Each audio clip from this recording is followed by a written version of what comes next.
Welcome to the Washington Defender Podcast. I'm your host, Pastor Brian Noble, CEO of Family Policy Institute of Washington, and we are so excited that you are here. We have an amazing story that you're going to want to listen to the very, very end. It's going to bring you into that public square. You're going to get insights on policies and how things are playing out with our educators and those all across our state. Now, I know some of you question these stories, but I want you to know this. If you'll listen to the end, you're going to hear a heartfelt story of how athletics are being handled in the public square, Title IX, Amendment 7 and 8. We might talk a little bit about that. There's a lot to get into, and we'd love to hear your opinions. So let me introduce our guest to you, and we're going to have a great time today. So we're going to start out with Francine. Thank you. Welcome to the program. Thank you. Thank you very much for having us. So why don't you introduce yourself to us? Okay, so I am a sophomore in high school, and I am very involved in athletics. I play basketball. I used to play softball as a freshman. I do track and soccer, and I love music and everything, singing, playing instruments, everything. That's awesome. And Amy, why don't you introduce yourself? Hey, Brian, thanks again for having us. Like Francis said, we're happy to be here, and just thank you for the opportunity to tell our story and what's been going on in Tumwater, Washington. I'm the mom of 4 kids, the oldest being 21.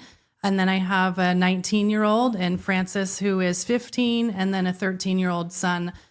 So they all keep me very busy, and feel very blessed that we're here and have the opportunity. Now, have you always been an athletic family involved in? Absolutely. So we grew up with athletics in our family. Actually, my grandfather was a Major League Baseball player. Oh, really? My dad and my uncle played minor league baseball for some years. And so all of our kids have grown up around sports. Francis being the one who has kept us the most busy, and my son, my older girls too, were in athletics. But Francis, she has taken it to a higher level as far as her level of play. She plays on travel teams. She was a varsity letter sport in softball last year as a freshman.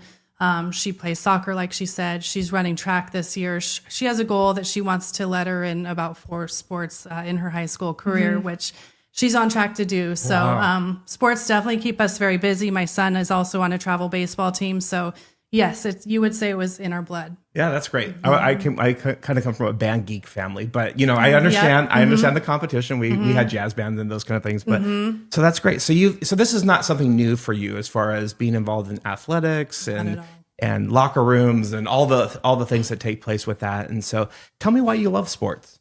Well, I feel like it is a place where I can learn. I can be very competitive, which I love. I love competing with people. I love working for things, and it's taught me a lot of things, like about teammates and everything, and being a good kid on and off the field or court.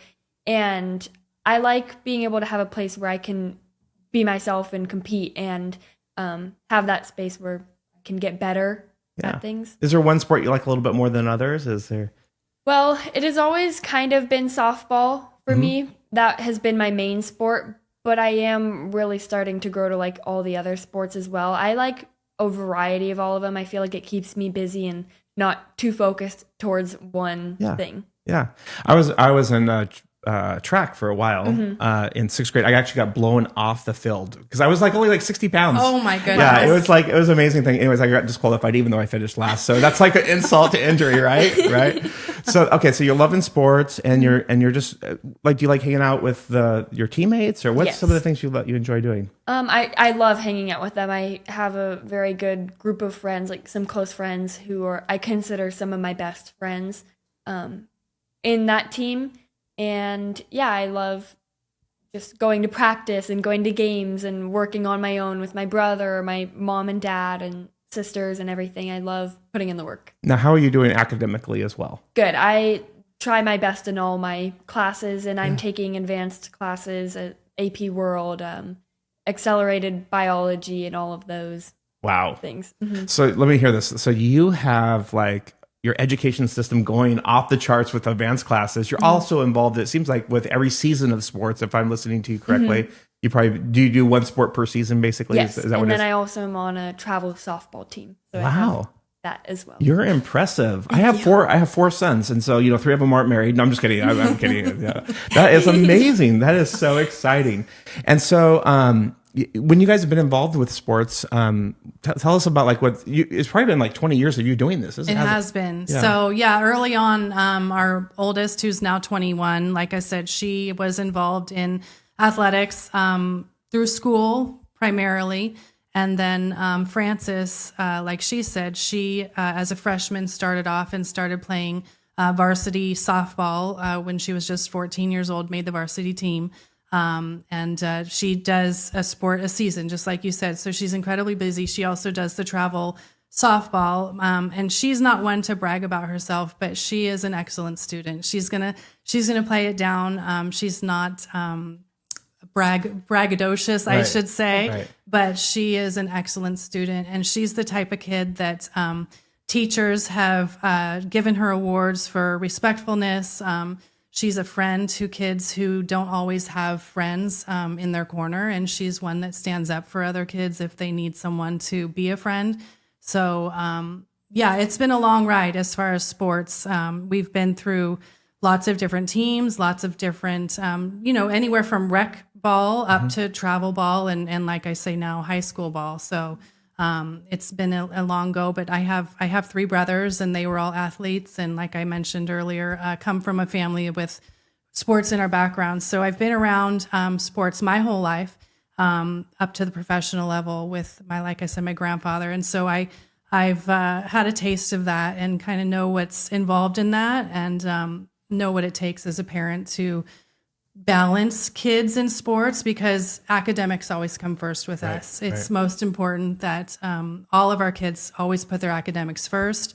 If they want to do sports, we encourage them and try and make that happen for them. But they have to be good students to be able to participate. So, but I haven't had to worry about that. Thank God. That's good. That's good. Now, how long have you been in this school district or in this area? About either one of you? So we're from Southern California. Okay. We, my husband and I moved up here originally in 2008, lived in the Orange County, Newport Beach, Irvine area. That's where he and I both grew up. I've known my husband since I was 3 years old. We were neighbors, believe it or not. Cute. So, and he was best friends with one of my older brothers. So we moved up here, left our families behind. He took a job up here in 2008. Frances was born in Washington in 2009. In 2011, my husband took a job in Arizona. The insurance industry that he was in was like everyone in 2008 and 2009. There was issues. So we decided to move to Arizona. Okay. That's where our son was born in 2011.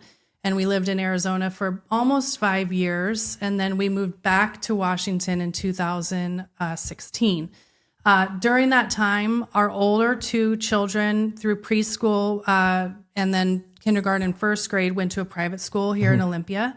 And then when we moved back, with all of our kids went to private school, even in Arizona. That was important to us. And then when we moved back in 2016, Frances was in second grade, and she started at a private school here in Olympia, the same one that our older two kids had gone to preschool. And so it was always our thought that they would go from kindergarten to 8th grade to private school. And that was an amazing, my son is still in private school he will be through his 8th grade year next year. But we thought at a certain point, it's important for our kids to go into the public school system. My husband and I grew up in public school and kind of see what's out there. They're rooted in their foundation and their belief and their faith. But at a certain point, we felt it was important for them to go out and kind of see what the real world has. And although that can be a scary thing as a parent to realize that your kid's going to be going from a sheltered private school environment to public school, we felt that all of them, Frances and her two older sisters and our son, who will be going the year after next, they're ready, between us at home. That's our biggest job, is to prepare them. It's not the school's job, but giving them that opportunity to kind of go spread the light in places that need it. So and that's what we did. So Frances started public school in her freshman year through the Tumwater School District. When you came to Tumwater, what did you first notice? Did you like it? Did you not like it? What was it like? It was definitely different than what I was used to. I'm used to a small school, and going into this, I was exposed to a lot of things that I hadn't really been around before. Mm-hmm. Just hearing things that kids do and how they act and how they treat other people and teachers. And so it was nice to make new friends. I will say I've made some of my best friends through it. Mm-hmm. But at the same time, you're exposed to everything else. And I wasn't a huge fan of it at first, but I have grown to be okay with it. I don't really love it, but I don't. Right. So it sounds like you're just really trying to just incorporate into the new school that you've gone to, and you've been there for about a year or two. This is actually your second year, right? Mm-hmm. Yes. Your second year in.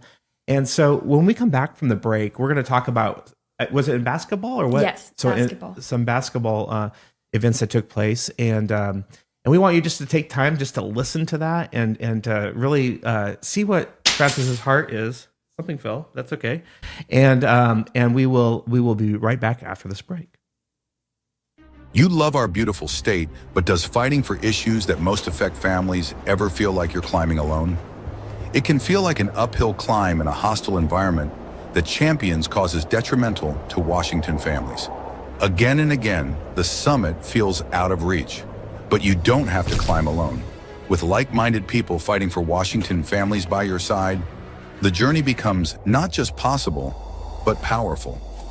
The Defender app, brought to you by the Family Policy Institute of Washington, connects you with your team for the climb ahead. Connect with conservatives who care about issues affecting families in your specific county and across our state in order to make our voices be heard locally and in Olympia. Simply click Learn to stay informed about the latest news affecting families. With one click, press Huddle to team up with other conservative minds in your specific county who care about how these issues affect you in your unique community. Then simply press Activate to get involved and to make your voice heard on legislation that matters in Olympia. With the Washington Defender app, you won't face the fight alone. Together, we can make a difference for families in Washington. Download the Washington Defender app today, a simple way to let your voice be heard.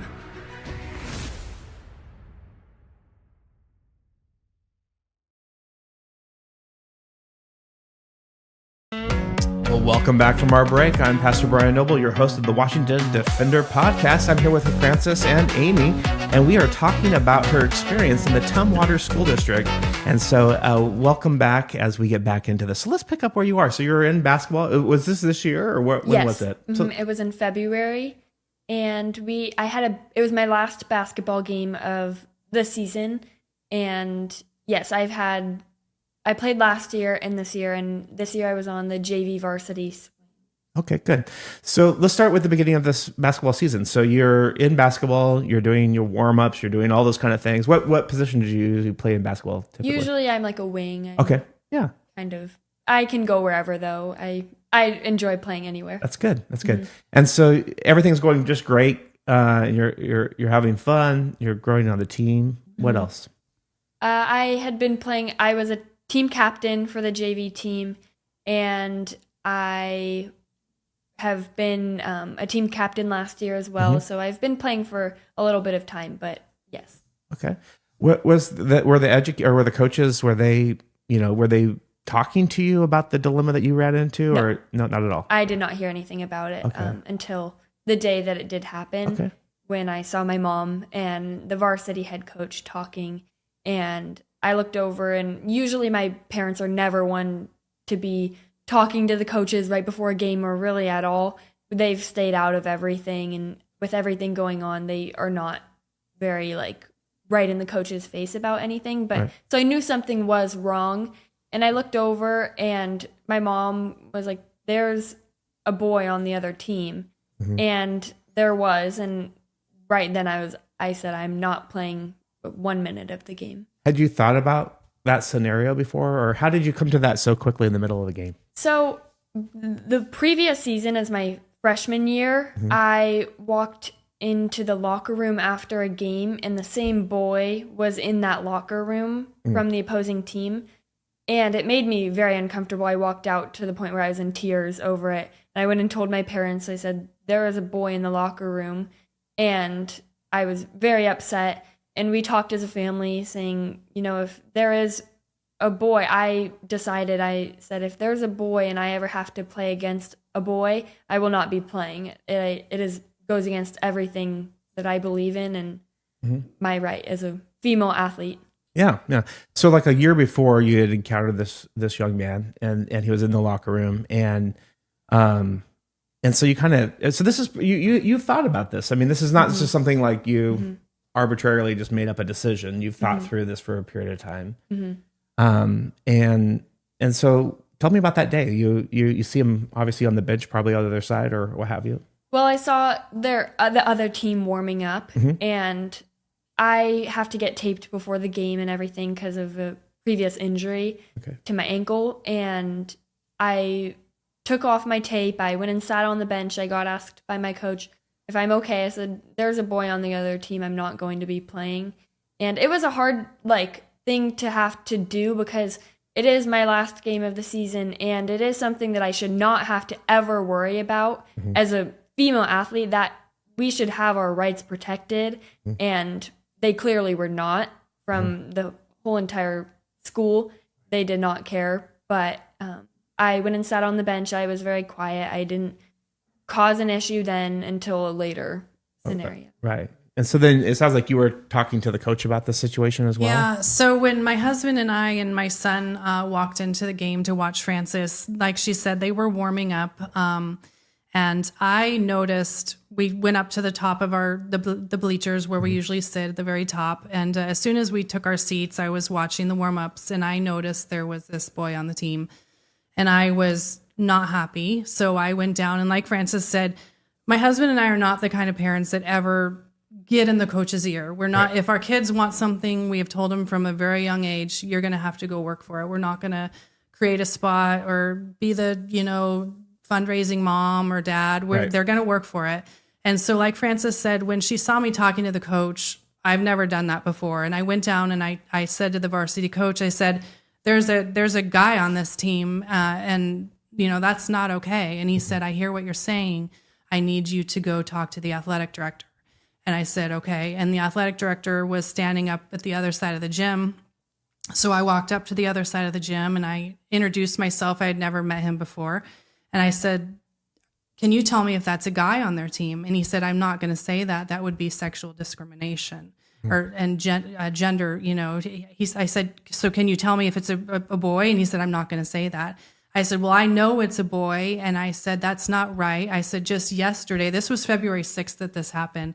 On February 5th, President Trump signed the executive order that there would no longer be men or boys in women's or girls' sports. And I said, just yesterday, President Trump signed this order, and you telling me you're going to just go against it? He said, we don't have to follow an executive order. We follow WIAA and Washington State. And at that, I was not happy. Frances had already made the decision because I was walking by her when I said there's a guy on the team, and she said, I'm not playing. She'd already made the decision to sit out. So I went back to my seat. I wasn't going to make an issue of it during the game. It wasn't the place. I was going to handle it with a meeting, with an email, expressing my dissatisfaction later.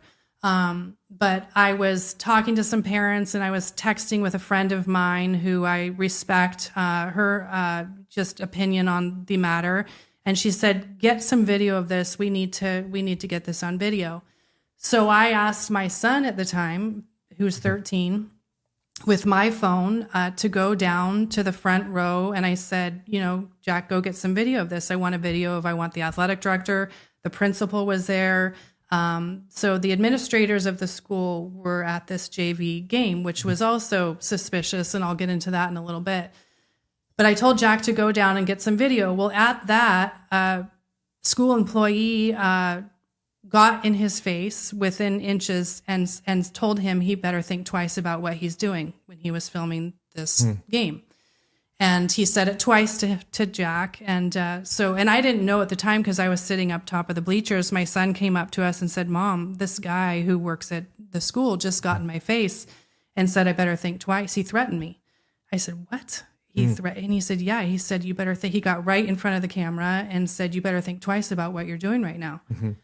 And at that, I was livid. So they had crossed a line. So I wasn't planning on having this be a situation where they were going to see this side of me. But when someone threatened my son, who had every right to be there filming this game, just like anyone else that was in the stands at the time, I walked down and I immediately came face to face with this person. And I said, why did you just get in my son's face and tell him he better think twice about what he's doing? And he said, well, his intention was to put this all over social media. I said, you can't speak to his intent. You have no idea what his intent is. He's 13 and he doesn't have social media. That's my phone he's using. And at that, it was getting heated, and the principal and athletic director came walking up and kind of got in the conversation. And I said, who is this person that just told my son to think twice about what he's doing and told him not to video? I said, everyone in this gym has a camera. They're holding a phone. And are they going to tell everyone not to video or just my son? And so it got very contentious, and the principal was there. And at that, the principal, through some other conversations with the athletic director and me, again, pleading with them to follow the executive order that Trump had just signed the day before, that it was wrong, that they should not be doing this. The principal looked at me and said, are you telling me that your daughter's never going to get knocked down or potentially injured by someone stronger, faster, and bigger than she is? So he totally just, I still to this day, I can't believe that he said that to me, to my face, about my daughter, who's 15. And I was shocked when he said that. And during this time of this heated conversation with the principal and athletic director, a girl on Francis's team got very severely injured to where the game by the male player.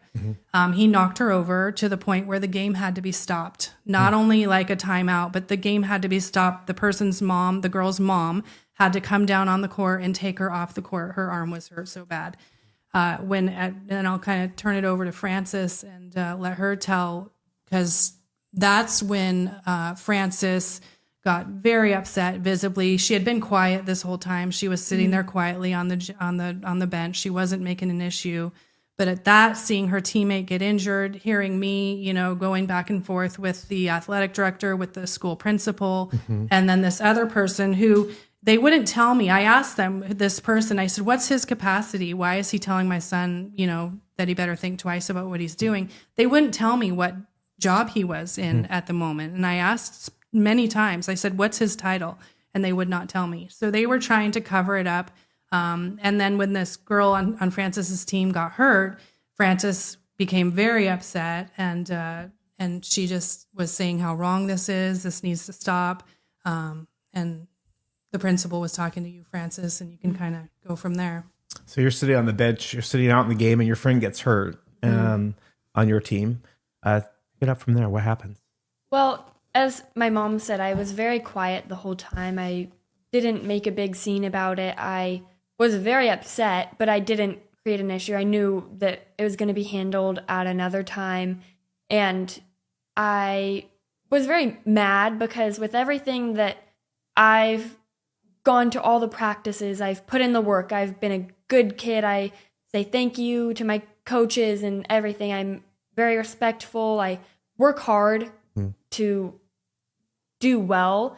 And the fact that I wasn't able to play in my last game because I was scared for my own safety, and it is a right of mine as a girl to play against girls, I was very upset. But I knew it was going to be handled at a different time. And then the girl on my team got hurt, and I immediately started crying. Seeing all of that happen, it made me very upset. I was told to kind of go to the back behind in a hallway, kind of behind the bleachers.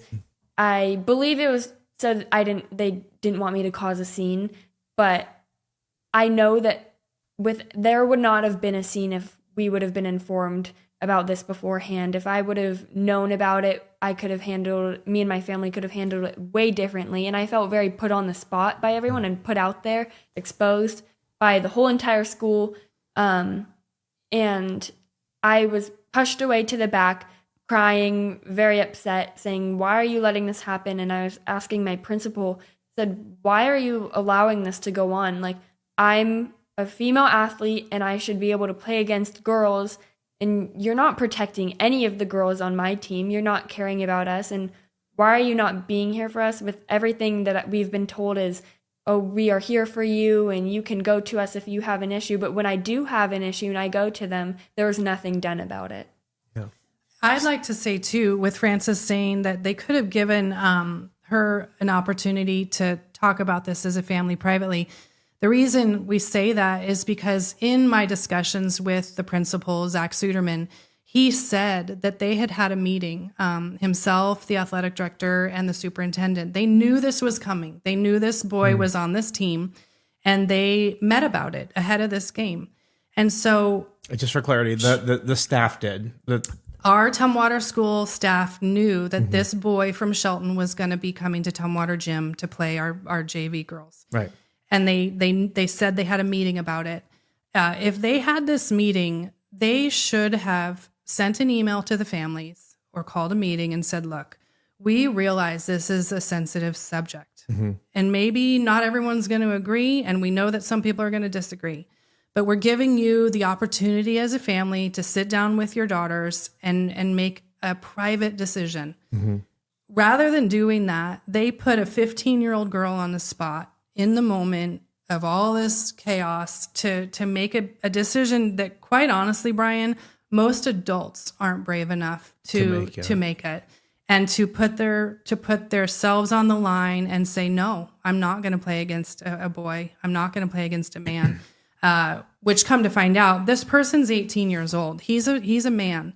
So not only is he 18 years old playing against 14 and 15-year-old girls, he's in their locker room with 14 and 15-year-old girls as an 18-year-old man. Now, something's not right there. And I don't care if he's 14 years old. If he's a boy, a biological boy, he should not be on a girl's team. But that is the root of this, is the fact that they knew and they did not protect our girls or give them the opportunity to say, I'm not playing in a private setting. So one of the things that if you're listening, and we mostly have a Christian audience, you may be surprised by this. You may be thinking, hey, this is really happening in our own state? And the answer is yes, it's happening. And one of the primary responsibilities we have as Christ followers is to stand up and advocate for the common good, you might say, or advocate for righteousness. And we have laws that actually, Title IX, which says that give our female athletes the ability to compete against each other. Now, here's the thing I want to be abundantly clear. As Christians, we love all people, right? So this is not about whether we like someone or don't like someone, but there is a reality that the plumbing that you have is the plumbing that you are, right? That's right. And there's a reality that the physical strength of a biological man or male is more than the physical strength of a female. Absolutely. Now, I know there are some women who know jitsu and all that can take me down, but for the most part, it is there. And so this is not being rude or offensive to point out the scientific evidence that someone with an X and a Y chromosome is a boy or a man. That's not offensive. That's not hate speech. So Title IX, do you know much about Title IX?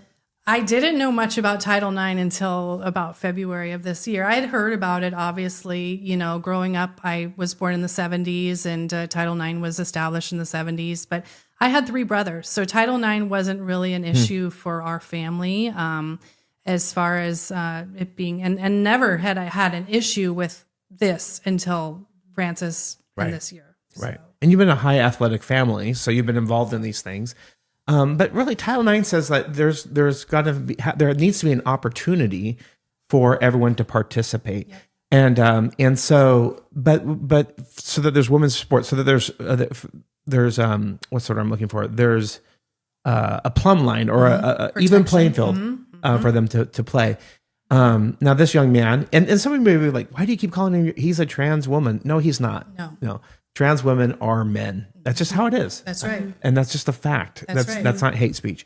And my hope is that, if he ever wants to talk, I'll be willing to talk to him. But at the same time, I'm not going to pretend with him. So, you had this experience where you weren't notified and that you weren't made aware ahead of time. So you could have made a little bit A private decision. Private decision. Without the emotions involved. It would have been something that I would have still been upset at the idea of it. And I think it's important for like what you're saying. This is not about hate. This is not about us not liking this category of people. I think, unfortunately, these people are being lied to. I don't believe in trans. There is no such thing as trans. There's biological men and biological women. That is how God created us. There's two genders. I am refusing to subject my kids and myself to these different pronouns and these different ideologies, that there's different genders and someone can be this one day and this the next day. That's just not what we believe. But it's not about hate. It's about these people being lied to. This individual, come to find out, this person was at 7 years old subjected to this transgender idea through his mom. And I think that's awful. I think that these people have a mental illness that needs to be addressed rather than being lied to and made to believe that they can be something that they're not. I think their mental illness has to be helped. And yes, with love, absolutely. Yeah. So... Well, I think it's important. And let me just say this. I'm not a licensed counselor, a therapist. I'm not anything. I'm a pastor. And so from a theological perspective, we know that the Bible talks about the soul, the spirit, and the body, right? We have those things. And the soul is made up of our emotions and our desires and our thoughts, right? And what you can see in a lot of these areas where there's transgender or homosexuality or adultery or pornography, I mean, I don't really care, or gluttony or whatever the sin might be. What we see is that usually it starts with out of control thoughts that turn into desires that come out in the physical, that we begin to take these actions, right? So on any of those levels, I mean, so I think we've tried to make this very unique because we've upheld the idea of feelings and happiness, right? So we say, you got to generate a certain feeling inside and then you'll be happy. Well, no, you know where happiness comes from? It comes from truth and obedience. The Bible is clear. When he was counseling Cain and Abel, he said, hey, if you do the right thing, your countenance will be lifted up. And if not, sin is at your door and you must master it. And so for this young man, if you happen to be watching this, I would just strongly encourage you to think about the biggest evidence that God has given you that you are a man is the plumbing that you have. It's scientific, right? And so no matter what emotions you're having or feelings you're having, to really step out and be confident in that, because that's how God created you and he loves you and he cares for you and he died on the cross for you, and those kind of things. Okay, so we're at the game. You weren't made aware. We now know that they had this other meeting ahead of time and then make the parents aware. What's happened since then? Well, there's been multiple. I made a public Instagram post, which I have a private account. Usually, I don't like to have everyone being able to see what I post and what I'm up to. But for this, I told my mom, I said, I want to get this out there and get it known. Like, this wasn't okay. And after what I was told by the people at my own school over this and the way that I was treated and put on the spot, I want to have people know about this and for them to get exposed for what they did. And so we put my account to public and I made a post about it, and I received multiple different reactions from people. I did get a lot of people saying, great job, thank you for speaking up. I got private messages saying, this happened to me with another scenario and I was too scared to speak up, and I wish I would have said something because it made me feel very uncomfortable, and I am so thankful that you said something.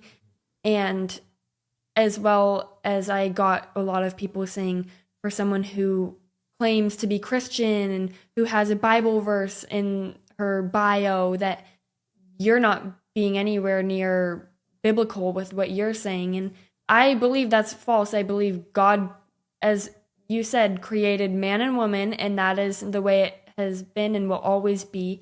And so I know what I'm doing is truthful and right. And I received a lot of people saying, you're going to go to hell for this, and God is going to see all of the sins that you've done and put you in hell at the very bottom under everyone else, and that I hope you die. I hope all of these things from people, and saying you're so wrong, and the fact that you were treating him like this is terrible, and I've received everything in between. Yeah. And one of those things that I would encourage you with is really, and it sounds like you're doing a good job managing this, but I can't imagine at this age having, death threats. I've had that as an adult, but not as a young person. I would just encourage you to always go back to your identity in Christ, right? So, you are a child of God.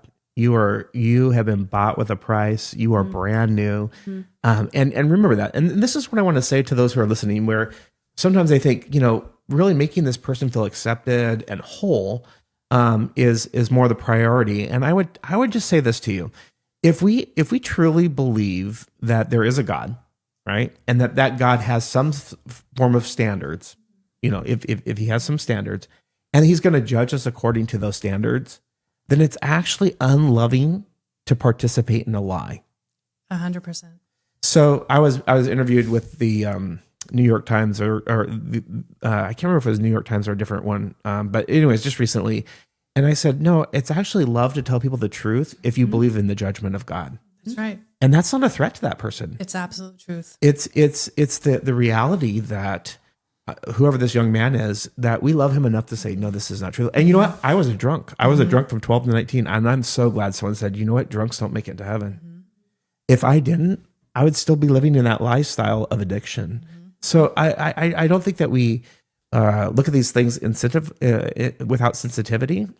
We all need to know that we all have our cross to bear, but we got to be truthful that God has a standard. All right. So you've had some stuff on Instagram. Is that what you said? Was it Instagram? Yes. Oh, and yeah. I originally, as you were saying, like truthful as well, I was told that you're attacking this person and you are being horrible by saying this. And I said, I'm speaking the truth, but in no way is it just directed towards one person. This is an issue going on all around that needs to be stopped and needs to have an end put to it. And so it's not a direct,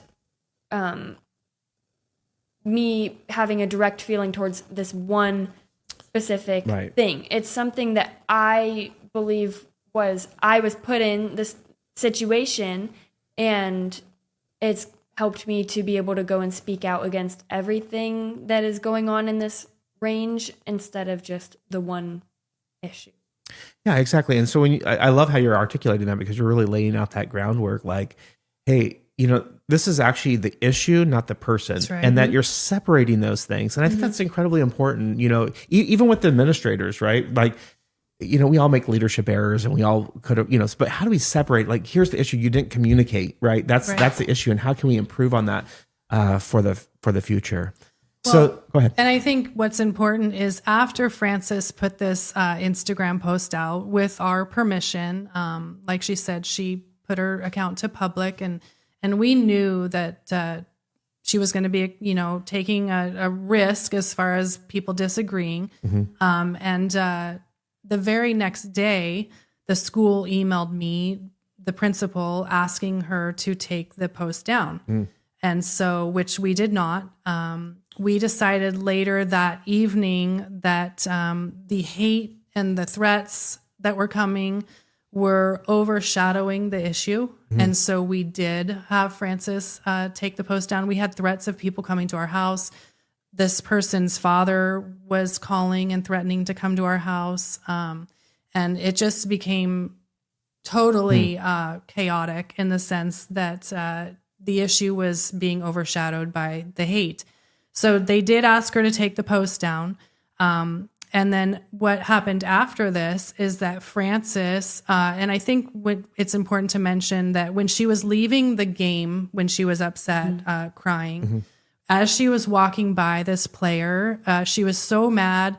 There were people in the stands that were looking at her. There were people laughing. She was on the spot. Put on the spot. Right. And she was so mad that when she walked by this player, she said, "You're a man." And she kept walking. Like, she was frustrated. She wanted to be playing in that game. And that's what she said. We left the game before she had her varsity game. Cause like she said, she swings up to varsity as well. So she normally plays both JV and varsity. We left because she was so upset. It was a couple days later that the assistant principal for the Shelton High School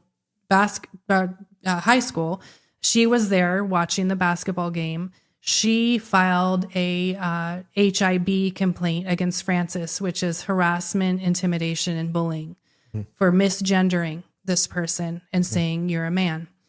And so we received a letter from the administration wanting to have a hearing with Francis to put her in a spot where she would have to, come out and protect herself and her rights of the way she was thinking. And at that, I said, there's no way that's happening. We are not subjecting her to their ideology of this misgendering. It was clearly a boy. She called him a man, which come to find out he is. He's 18 years old. And so we at that had an attorney write a letter to the school saying, there's going to be no meeting. You need to go and do what you need to do with this disciplinary issue. And that's where we left it. And did anything come out of that? So after about a week and a half, we received a letter from the principal saying that they concluded their investigation of Francis for harassment, intimidation, and bullying for misgendering this person. And so this whole time that she's in school, she went to school for these, from Friday, the day after this happened, until we got this letter. She's knowing that she's under investigation as a 15-year-old girl for speaking the truth. And like she said, these are her administrators who they like to say, we're here for you. You can come to us for anything, blah, blah, blah. But here she is being investigated. So we got this letter on a Friday afternoon basically saying they've come to the conclusion that Francis didn't violate the Tumwater School District policy. She did cross the line with WIAA's policy, and that basically they're putting her on notice that for the remaining 2.5 years that she's at school there, if she steps out of line or has another incident, she'll have progressive discipline and further consequences. So you're telling my 15-year-old daughter that she better fall in line and, adhere to their beliefs and policies. And if she doesn't, she has this dark cloud over her head for 2.5 more years at 15 years old that she's going to be progressively punished and disciplined. That's awful. That's almost worse than getting a punishment itself. Right. So she has had to show up to class every day. She's walked into all of her classes, has not missed a day. One day she missed due to another appointment. But basically knowing that her administrators are completely against her. They have publicly written social media posts about this, completely against her. Most recently, the counselors, her counselor, her guidance counselor, penned a letter to the school board and had 9 other counselors sign this letter coming out against Francis's belief that boys should not be in girls' sports, asking the school board not to vote on these amendments with the WIAA vote coming up in April. Now, here again, this is Francis's guidance counselor. So if you're a normal kid and maybe you don't have a family that you can go to and you need their guidance, how do you think that makes a 15-year-old feel? Right. To know that there's teachers out there, her guidance counselor, her principal, she has this cloud of discipline now, basically saying you stay in line or you're going to be disciplined. That's just awful. That's criminal. Yeah. So we're going to go to a break here, and when we come back, we're going to talk about Amendment 7 and 8, I believe it is, that they're wanting to do in the school board. You love our beautiful state, but does fighting for issues that most affect families ever feel like you're climbing alone? It can feel like an uphill climb in a hostile environment that champions causes detrimental to Washington families. Again and again, the summit feels out of reach. But you don't have to climb alone. With like-minded people fighting for Washington families by your side, the journey becomes not just possible, but powerful. The Defender app, brought to you by the Family Policy Institute of Washington, connects you with your team for the climb ahead. Connect with conservatives who care about issues affecting families in your specific county and across our state in order to make our voices be heard locally and in Olympia. Simply click Learn to stay informed about the latest news affecting families. With one click, press Huddle to team up with other conservative minds in your specific county who care about how these issues affect you in your unique community. Then simply press Activate to get involved and to make your voice heard on legislation that matters in Olympia. With the Washington Defender app, you won't face the fight alone. Together, we can make a difference for families in Washington. Download the Washington Defender app today, a simple way to let your voice be heard.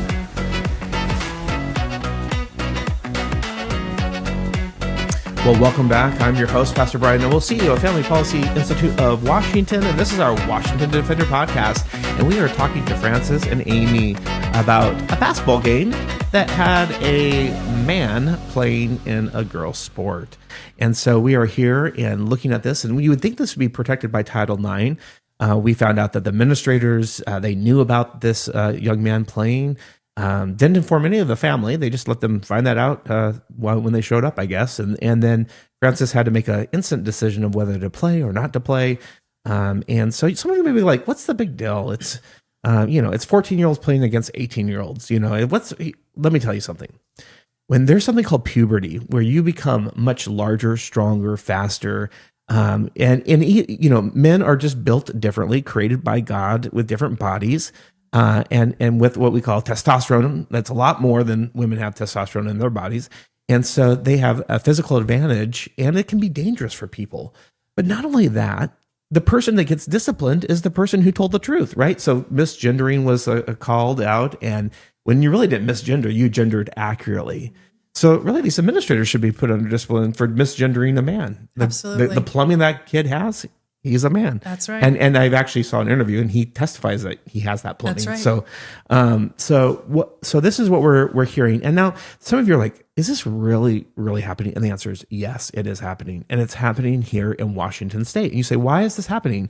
Well, because we've elected people who do not have a biblical worldview and or just a common good worldview, right? So even if you don't want to say, well, I don't want to have a biblical worldview, I don't believe in God. Okay, but do you believe in male and female? Like, do we really have to really come back to this? And is there emotional genders, or is there just two genders?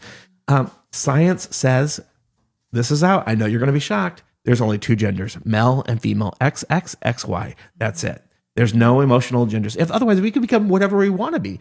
And we can misgender ourselves all day if we have more of that. So that's what we're talking about. I'd like to jump into Amendment 7 and 8. Mm-hmm. That's kind of working through. Do you know much about those, or? Just briefly, I know that one of the amendments is to propose a third category for these people having their own category. Right. So I know that's on the amendment as well, to be voted on in April. Yeah. So 7, what it does is it basically, if I have this down right, and I may have them inverted, but Amendment 7 creates a third category. Amendment 8 puts the transgender kids back with the boys. Right. So there's two different approaches that they want to do on these amendments. And so like some people say, what's the deep state or the administrative state? Well, our school board members, for the most part, have outsourced their responsibility to a I don't know what it's called, a nonprofit, a WIAA, and they've said, okay, you kind of set these regulations and you help us orchestrate the athletics as we go. And so one of the things that you need to do for an action step, if you're listening, is get a hold of your local school board members, and you need to tell them to take a stand for Title IX and take a stand on these two amendments. And I honestly really don't care which one it is. I mean, there may be different preferences that I'm unaware of, but the fact is, women should only be playing in women's sports. Right. So what would you encourage a school board member, if they were to be listening to this, what would you say you'd want them to know? Well, I would want them to know that I wish they would have done something about it when it was an issue with me. It shouldn't have ever become an issue. I believe that's the right, as all female athletes deserve to play against only females. And as someone who works for the school, you need to be there for all of the kids there, no matter like who they are. You can't just be there for the kids who want to pretend and play dress up and play in girls' sports if they're not a girl. You have to be there for the girls as well who have feelings about this and want to play against other girls, and some who may not be very confident in speaking up against it, you have to realize that's wrong and you need to do better. That is what I'll say. You need to do better. That is so true, because these people are elected people, these school board members, and they're not elected to represent the superintendent. They're elected to represent their constituents, right? And I just got to say this, even if your constituents all went off the deep end and said, hey, this is acceptable, I would encourage you to work with those people and help them to understand, like, there is physical harm that can take place in this. And this has also been on the on the national stage as well. That's right. And I think it's important to point out that recently our school board, the Tumwater School Board, did place a vote on this. There were 3 members out of 5 that did vote in favor of the WIAA putting one of these amendments in policy. After they did that, the outrage of the trans community to where they got spit on, the meetings had to be canceled. There's had to be special security for these people because they were brave enough to stand up and say, we have an issue, we need to address this issue. Unfortunately, we live in a state, Washington, where we have the superintendent of public instruction, Chris Reichdahl, who has publicly come out and said there are more than 2 genders. We are going to fight this. Girls do not need to be protected in girls and women's sports. That the trans people have every right to be playing in girls and women's sports. We have a Governor, Bob Ferguson, and Nick Brown as the Attorney General, who those 3 people have dug their heels in and basically said they're going to fight this all the way. But we do need more brave individuals such as those 3 that are on the Tumwater School Board who did vote. And unfortunately, I don't think with Reichdahl and Ferguson and Nick Brown in office that the WIA is going to be brave enough to make this amendment stand. Because they've basically threatened these people. Reichdahl came out with a letter threatening the school board, basically saying, you better vote the way I'm telling you to. Now, if I'm not mistaken, that sounds a lot like communism. I mean, that's a scary road to go down when you have a public superintendent who's elected telling his school board how to vote. That's very disturbing. Well, I think one of the important things to remember is, you may be listening to this and you're a Democrat and you're sitting there like, I'm for, these things, but this has gone too far on the gender issue. I want to remind you, Elon Musk was the poster child for the left, right? And energy. So if you look at history, if you look at China's history, you look at Venezuela's history, you will find eventually the left will eat itself, right? So you may be sitting there as, one of those Democrats. Yeah, this doesn't really affect me, but I like the party that's for the people, quote unquote, even though it's not true. But we could talk about that. I want to encourage you that it'll be only a matter of time that they're calling you a racist because you drive a Tesla. So you got to understand at some point you have to take a stand. Being kind and being liked can't be your only priority in life. You got to start saying, you know what? I can speak truth and I can do it in love. And love is this, by the way, patience, kindness, gentleness. It's those kind of words. It's keeping no record wrong, but it's still truthful. Jesus gave us the best model. He said, hey, when he was talking to the woman at the well, he says, he who's without sin cast the first stone, right?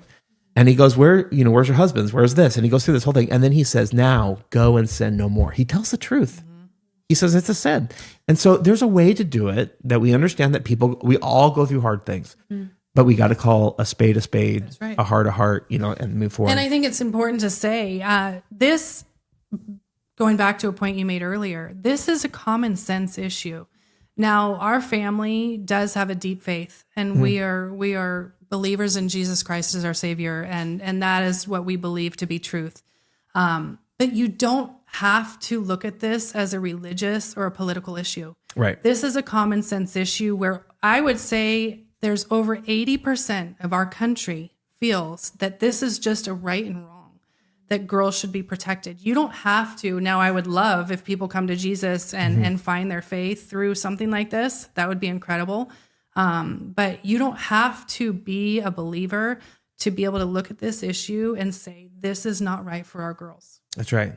And this is one of the things to remember is it's interesting how in the school district, in the 1970s, probably a little bit earlier than that, they started teaching us that God didn't create us anymore, right? They started teaching us that we are evolutionary processes, that we have come out of this evolutionary system. Now, even their own argument would be difficult because, I mean, I believe in creation. I believe God created every person, so I don't believe in evolution. But let's say if I did, well, evolution only came up with two sets of plumbing. And I keep going back to that. So even if we look at science and nature on its own, there's only two genders. And they want to use the worm that's bi whatever and, all these kind of things. Those are rare examples of what happens in nature.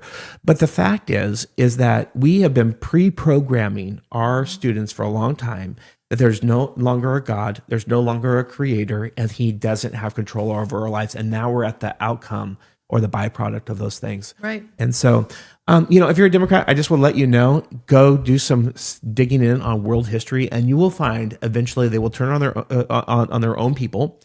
And if you need evidence for today, look at every Tesla that's burning up. That's right. And he was the poster child. That's right. And a lot of those people who bought those Teslas, like Elon, are liberal thinkers themselves. Yeah, exactly. And it's the indoctrination that's going on in our schools.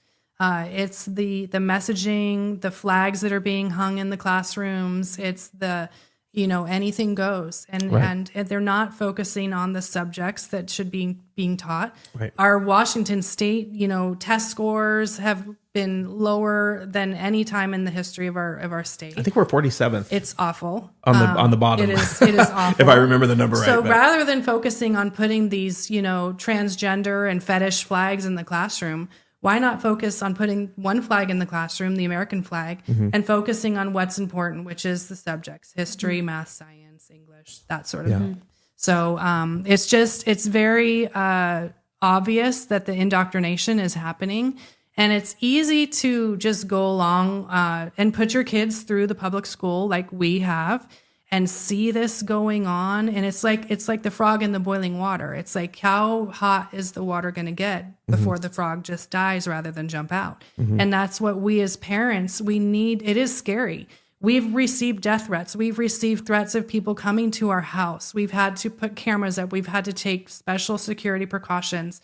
But at a point, if we don't speak out now and take a stand and be brave like Frances has done, and again, she's been more brave than I have grown men who own businesses that come to me and say, I completely agree with you and support what Frances is doing. But if I say anything, my business will be affected. Right. And what the lie is that we think that there's more against us than for us. And it's the opposite. There's more for us than against us. And I would just encourage you, even if we were the minority on this thought pattern, what is right? Yep. And you did the right thing, Frances. Good job on that. Thank you. And these things that people have said, I know it's at your, not just at anyone's age. No one likes those kind of things. But I would just encourage you to wash your mind with the Word of God. It says, be transformed by renewing your mind. Know that God's identity over you through the Word of God is so much more than anything that any other label that someone else tries to place upon you. And I'm proud of you for taking a stand, because a lot of people won't do that. Thank you very much. Yeah. Any closing remarks? Well, I think it's just important to note that we did file an Office of Civil Rights complaint through the Department of Education. A couple weeks ago, they did find the reason to open this up for investigation. That was done through a group called FAIR. And so we are anxiously awaiting for Washington to become in the spotlight, such as Maine has been, such as some of these other states have been. Hoping the focus turns to Washington.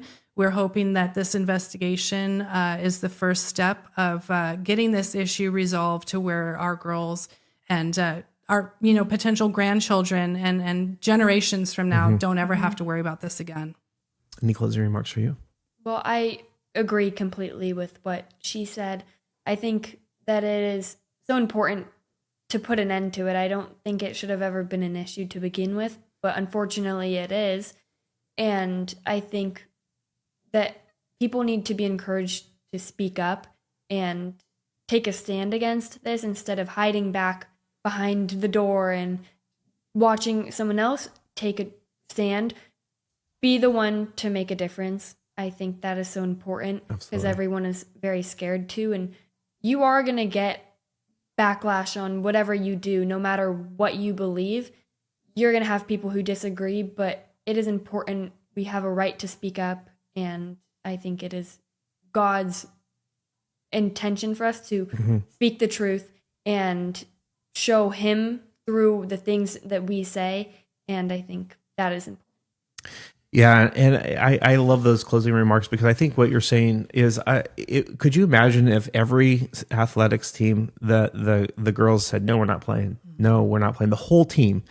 And we just started just really shutting this down. And courage breeds more courage. And if we can just simply have and it shouldn't be on them, I fully agree, but we've got to do something given the context of where we are, where we just say, enough is enough. We're not going to play these games with you. We're not going to be held hostage by their threats, or the worry that, I got to fit in or those kind of things. And we're going to step back and say, this is the truth. Women deserve, and one of the things that you need to know, Francis, is I don't believe in teenage years. I believe you're either a boy or a man, a girl or a woman. And that's because I believe from the Bible, that's the only two categories or four, that we have. And so when in that moment that you took a stand, you acted and demonstrated what it means to be a woman of God. And that is powerful because you said, no, I'm not going to pretend in your lie. And guess what? That little seed, when you go into business or do whatever you do in the future, that's going to go with you because you're going to say, I've already paid the price. Like, what can they do to me? Right. And so I think more adults need to have some courage. Take down the Black Lives Matter banner and the gay flag banner. And if you don't want an American flag, that's fine. You don't have to put it up. I don't care. But, if you are proud to be and live in the freest country in the world, then put up your American flag. Those things, we can take a stand together and let's stop playing the game with them. So, well, we're so glad that you joined us today. We hope that you would share this podcast and this video with those around you because these are real issues that are affecting our families, our communities, our churches, and our world. You may have a pastor who's afraid to talk on these issues. Share this with them. Say, this is really happening to our young women. Pastors, it's time that we take a stand and we really let our faith be shared in the public square, that God is our creator. He made two genders and he doesn't make any mistakes. So God bless you. And like we like to say around here, go out there and defend and advance biblical values in the public square.